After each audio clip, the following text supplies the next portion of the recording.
I have to admit, I soured quite a bit on Call of Duty as the years went by and the price went up, but after being thoroughly impressed by 2019's rebooted Modern Warfare, I was quite looking forward to getting stuck into some over-the-top AAA shooty-bang action with Modern Warfare 2. The game doesn't actually release until October the 28th, but committed and dedicated Call of Duty diehards can pre-order the game and get access to play the campaign element of the package a whole week early. So, let's get Task Force 141 assembled and take on those pesky global terrorists all over again in this spoiler-free XboxEra review of Call of Duty Modern Warfare 2's campaign.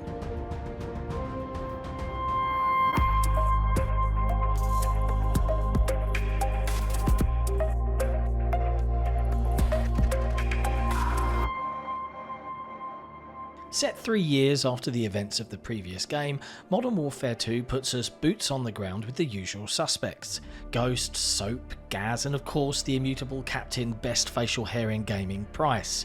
Some other characters return, including intelligence operative Kate Laswell and Farah, the freedom fighter from Modern Warfare 2019, who gets a sizable cameo in one mission in the game. The private military group known as Shadow Company also gets featured a fair bit, and hey, it's that guy from 24, also known as Captain Shepard. The game also takes the opportunity to introduce some new characters, including Alejandro, a member of the Mexican Special Forces, and in a nice twist actually offers occasional conversation options, all optional, during gameplay to flesh out these characters and provide some occasionally amusing but often awful banter and bravado during the game's quieter moments. As I mentioned, I won't spoil the story here, such as it is, but suffice to say, bad guys have several stolen American missiles, many lives at stake, set off around the globe at breakneck pace until we stop them. Naturally, you can expect a plethora of plot twists on the way. The game does take itself a bit too seriously, leading to my eyes rolling firmly into the back of my head at several points throughout the campaign. But if you can switch your brain off and just go along for the ride, I'm fairly confident you'll have a fun time. One benefit of having a globe-spanning terrorist plot is of course plenty of excuses for unique locales and crazy set pieces. The game features 17 missions in total, taking us from the Middle East, Mexico, Spain, the USA, and even one of my favourite haunts, Amsterdam. And indeed, the sheer variety of gameplay on offer throughout the 6 to 8 hour long adventure, on regular at least, is commendable. The team at Infinity Ward have really leaned into the clearing the house style of gunplay where it makes sense, and there's often a good focus on stealth as well as going in guns blazing as you make your way through the campaign. Indeed, the campaign offers a lot of healthy doses of nostalgia, and in some ways is almost a greatest hits compilation of top Call of Duty moments from days gone by. Missions like Close Air offer a direct comparison to Call of Duty 4's Death from Above, as you protect our heroes on the ground with the AC-130 gunship's awe-inspiring firepower. We also get a lengthy nod to All Gillied Up, where the game really stretches its legs and offers a very wide and far less linear gameplay experience focused on sniping and stealth. Throughout the campaign, Infinity Ward also introduced new gameplay mechanics, from nods to Warzone and even involving crafting of all things as you guide a character through some very survival focused setups. The mechanism for opening your backpack and cobbling rudimentary traps and smoke bombs felt a bit fiddly at times, but it got the job done. In another, arguably far too drawn out level, after hanging upside down from a helicopter for a bit, you're able to hijack vehicles in a rather lengthy car chase, leaping from truck to truck. Whilst I admire the attempts at variety overall, it's the more unique one-time gameplay elements that often fall a little bit short, and certainly don't feel quite as polished as the main core of the game. It's a minor quibble, but these occasional gameplay moments just don't feel as slick and as polished as the rest. The worst offender is what I can probably describe as a boss fight.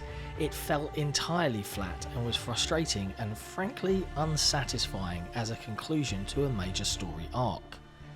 The roller coaster of a campaign will leave you mightily impressed on the visual front. Indeed, Modern Warfare 2's graphical fidelity is often incredible to witness. This is a very pretty game most of the time, with the smooth locked 60 FPS the series is known for on display throughout, and if you have the right display, a 120 FPS option is available too. Lighting, material and texture quality are all top notch for the most part, and the various locales really show off what the game engine is capable of. The cinematics deserve a nod for being very well done, and the game does a great job of almost hitting the same bar in visual quality. It's not all sunshine and roses though. I did experience several glitches throughout my playtime, the most egregious of which involved entire enemy patrols and grass disappearing from view depending upon the angle at which I looked at them. In a moment where I'm desperately trying not to be discovered, it was quite the bug. However, these hiccups are few and far between, and for the most part the campaign is rock solid on the performance front. I played through regular as a starting difficulty, and it goes without saying that everything felt a little more lethal this time around, and I was surprised at how often I died as I played through the game. New players, or those that prefer story and narrative to challenge, may want to drop the difficulty to the easiest setting. The game also offers an extra challenge with the Realism setting. This is the same difficulty as Veteran, but removes the HUD entirely to make things as realistic as possible. When you can literally die in one bullet, you'll experience the game in a very different way that I would thoroughly recommend at least trying out. You'll really adopt that clearing the house methodology in your playstyle out of sheer necessity, and the tense gameplay of the various situations provides quite the challenge. Though I'd imagine set-piece driven levels like the car chase may prove to just be frustrating rather than enjoyably challenging. I came into Modern Warfare 2 with high expectations following 2019's Modern Warfare, and for the most part, I've been satisfied. Minor quibbles aside, there's a lot to love in this entry and some great replayability in the campaign with some fun challenges to boot. Check your achievement lists, folks. As finer an example of AAA Hollywood gaming spectacle as ever there was, full of incredible visuals and set pieces with a ton of gameplay variety and only a few moments that fall flat. It can't help but occasionally feel to be a greatest hits collection of previous Call of Duty moments at times, despite the earnest and well-intentioned efforts to mix things up a bit, and that's okay. For fans of the series, they'll be more than satisfied.